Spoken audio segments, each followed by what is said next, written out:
Hi hello welcome back to our channel SR book. 9వ తరగతి నూతన పాఠ్యపుస్తకం గద్య భాగం నుండి సేకరించిన ప్రశ్నలు. 14వ పాఠం ఆకుపచ్చ శోకం. ఆకుపచ్చ శోకం పాఠం యొక్క రచయిత ఎవరు? డేవిడ్ లివింగ్స్టన్ గారు. ఆకుపచ్చ శోకం పాఠం యొక్క ప్రక్రియ ఏమిటి? పర్యావరణ కవిత్వం. ఆకుపచ్చ శోకం పాఠం యొక్క ఇతివృత్తం ఏమిటి? పర్యావరణం. తోటకు వీడ్కోలు కావ్యకర్త ఎవరు? భగవాన్ గారు. కొండపోగు బి.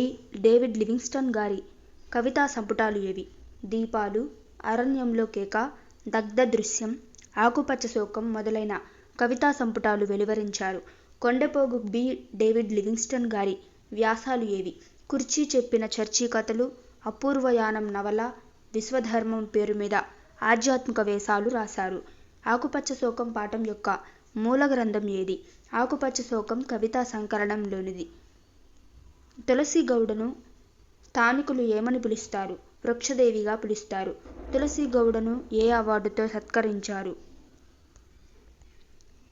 పద్మశ్రీ అవార్డుతో. వంట పట్టించుకోవడం అంటే అర్థం ఏమిటి? వంట పట్టించుకోవడం అంటే పూర్తిగా అవగాహన చేసుకోవడం అని అర్థం. శారదా నటరాజన్ రాసిన నవలల పేర్లు రాయండి.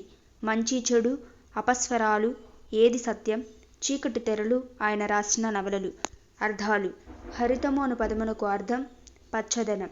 ఉపద్రవం అను పదమునకు అర్థం ప్రమాదం. బాహువులు అను పదమునకు అర్థం చేతులు. ఛాయ అను పదమునకు అర్థం నీడ. ఘరలం అను పదమునకు అర్థం విషం. పర్యాయ పదాలు: చెట్లు అను పదమునకు పర్యాయ పదములు తరువులు, భుజములు. ముస్తాబు అను పదమునకు పర్యాయ పదములు అలంకరణ, అందంగా తయారు చేయడం. జాడ అను పదమునకు పర్యాయ పదములు గుర్తు, ఆనవాలు. తాపం అను పదమునకు పర్యాయ పదములు వేడి, ఉష్ణం, సెగ. సముద్రం అను పదమునకు పర్యాయ పదములు పయోధి, జలధి. నానార్థాలు: ఎండ అను పదమునకు నానార్థాలు వెలుగు, ఆతపం. కాలం అను పదమునకు నానార్థాలు సమయం, నడుపు. కాయం అను పదమునకు నానార్థాలు శరీరం, గురి, స్వభావం. జాడ అను పదమునకు నానార్థాలు విధం, ఆచూకీ, దారి. దాహం అను పదమునకు నానార్థాలు దప్పిక, కాలుట. ప్రకృతి వికృతులు: మనిషి అను పదమునకు వికృతి పదం మానిసి. పట్టణం అను పదమునకు వికృతి పదం పత్తనం. సముద్రం అను పదమునకు వికృతి పదం సంద్రం. ఛాయ అను పదమునకు వికృతి పదం ఛాయ. కథ అను పదమునకు వికృతి పదం కథ. జాతీయాలు: పానకంలో పుడక.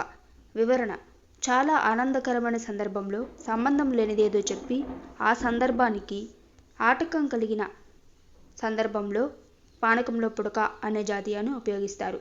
తామర తంపర.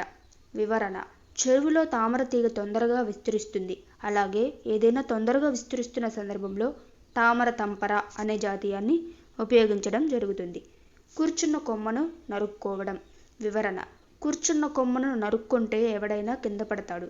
అలాగే ఆశ్రయం ఇచ్చిన వారిని చెడగొట్టుకున్న సందర్భంలో కూర్చున్న కొమ్మను నరుక్కోవడం అనే జాతీయాన్ని ఉపయోగించడం జరుగుతుంది. నిమ్మకు నీరెత్తినట్లు. వివరణ: సాధారణంగా చెట్లకు నీరెక్కువైతే ఊటెక్కి చచ్చిపోతాయి. కానీ నిమ్మ చెట్టుకు ఎంత నీరు ఎక్కువైతే అంత బలంగా బతుకుతుంది. అలాగే చాలామందికి సమస్యలంటే భయం. కొంతమందికి ఎటువంటి సమస్యలు వచ్చినా నిబ్బరంగా ఉంటారు. అటువంటి వారి గురించి వివరించే సందర్భంలో ఈ జాతీయాన్ని ఉపయోగిస్తారు. నడుం కట్టాలి. వివరణ: ఒక పని పూర్తి చేయడానికి పూర్తిగా సంసిద్ధం కావలసిన పరిస్థితిని వివరించే సందర్భంలో నడుం కట్టాలి అనే జాతీయాన్ని ఉపయోగిస్తారు. సందులు: కళ్ళెదుట, కళ్ళు ప్లస్ ఎదుట, కళ్ళెదుట, ఉత్వసంధి. చెట్టొక, చెట్టు ప్లస్ ఒక, చెట్టొక, ఉత్వసంధి. నీడేది, నీడ ప్లస్ ఏది, నీడేది, అత్వసంధి. ముస్తాబైన, ముస్తాబు ప్లస్ అయిన, ముస్తాబైన, ఉత్వసంధి. తేనెటీగ, తేనె ప్లస్ ఈగ, తేనెటీగ, టుగాగమ సంధి. పడకటిల్లు, పడక ప్లస్ ఇల్లు, పడగటిల్లు, టుగాగమ సంధి. పర్యావరణం, పరి ప్లస్ ఆవరణం, పర్యావరణం, యనాదేశ సంధి. బాలింతరాలు, బాలింత ప్లస్ ఆలు, బాలింతరాలు, రుగాగమ సంధి. కింది కర్మని వాక్యాలను కర్తరి వాక్యాలుగా మార్చి రాయండి. చంద్రుని చేత చల్లని వెన్నెల ఇవ్వబడుతుంది. కర్తరి వాక్యం: చంద్రుడు చల్లని వెన్నెలను ఇస్తాడు. రైతుల చేత పంటలు పండింపబడతాయి. రైతులు పంటలను పండిస్తారు. చెట్ల చేత ప్రాణవాయువు అందించబడుతుంది.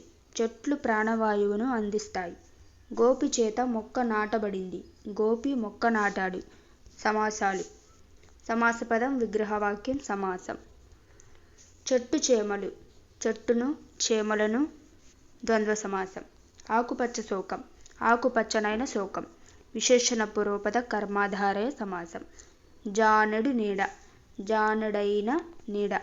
విశేషణ పూర్వపద కర్మాధారయ సమాసం. రావి చెట్టు. రావి అను పేరుగల చెట్టు. సంభావన పూర్వపద కర్మాధారయ సమాసం. పచ్చని చెట్లు. పచ్చనైన చెట్లు.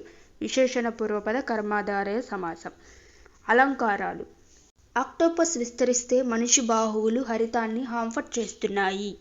ఇచ్చిన వాక్యంలో ఉపమాలంకారం ఉంది. లక్షణమేమనగా ఉపమేయ ఉపమానాలకు చక్కని పోలిక చెబితే అది ఉపమాలంకారం అవుతుంది. సమన్వయమేమనగా మనిషి చేతులను ఆక్టోపస్తో పోల్చారు. ఉపమేయమేమనగా చేతులు. సమాన ధర్మమేమనగా హాంఫర్ట్ చేయడం. ఉపమానమేమనగా ఆక్టోపస్. ఉపమావాచకమేమనగా లా లేదా వలె. కనుక ఇచ్చిన దానిలో ఉపమాలంకారం ఉంది. ఒక్కో చోట నిలువెత్తు ప్లాస్టిక్ కొబ్బరి చెట్లు ముస్తాబైన శవాల్లా దర్శనమిస్తుంటాయి. ఇచ్చిన వాక్యంలో ఉపమాలంకారం ఉంది. లక్షణమేమనగా ఉపమేయ ఉపమానాలకు చక్కని పోలిక చెబితే అది ఉపమాలంకారం అవుతుంది. సమన్వయమేమనగా ఇచ్చిన వాక్యంలో ప్లాస్టిక్ కొబ్బరి చెట్లను శవాలతో పోల్చడం జరిగింది. దీనిలో ఉపమేయమేమనగా ప్లాస్టిక్ కొబ్బరి చెట్లు. సమాన ధర్మం ముస్తాబు. ఉపమానం శవాలు. ఉపమావాచకం లా వలె. కనుక ఇచ్చిన దానిలో ఉపమాలంకారం ఉంది. మూడవ ఉదాహరణ. ఆమె కేశాలు నల్లని త్రాచ అన్నట్లు ఉన్నాయి. ఇచ్చిన వాక్యంలో ఉత్ప్రేక్షాలంకారం ఉంది. లక్షణమేమనగా ఉత్ప్రేక్ష అంటే ఊహ అని అర్థం. ఉపమేయాన్ని ఉపమానంగా ఊహిస్తే అది ఉత్ప్రేక్షాలంకారం అవుతుంది. సమన్వయమేమనగా ఇచ్చిన వాక్యంలో కేశపాశాలను త్రాచుగా ఊహించారు కనుక ఇచ్చినది ఉత్ప్రేక్షాలంకారం. నాలుగవ ఉదాహరణ. ఆ ఇటుకల బట్టీలు వారి పిల్లల బాల్యాన్ని సమాధి చేసిన ఈజిప్టు మమ్మీలు అన్నట్లున్నాయి. ఇచ్చిన వాక్యంలో ఉత్ప్రేక్షాలంకారం ఉంది. లక్షణమేమనగా ఉత్ప్రేక్ష అంటే ఊహ అని అర్థం.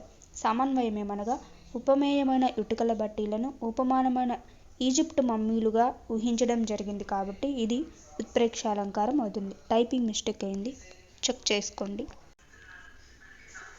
ఆ వస్తున్న ఏనుగు నడుస్తున్న కొండ అన్నట్లుంది. ఇచ్చిన వాక్యంలో ఉత్ప్రేక్షాలంకారం ఉంది. లక్షణం ఉత్ప్రేక్ష అంటే ఊహ అని అర్థం. సమన్వయం ఇచ్చిన వాక్యంలో ఏనుగు ఉపమేయం. ఉపమానమైన నడుస్తున్న కొండగా ఊహించారు కనుక ఇచ్చినది ఉత్ప్రేక్షాలంకారం. Thanks for watching everybody. Please like, please share, please subscribe our YouTube channel SR Book. Thank you.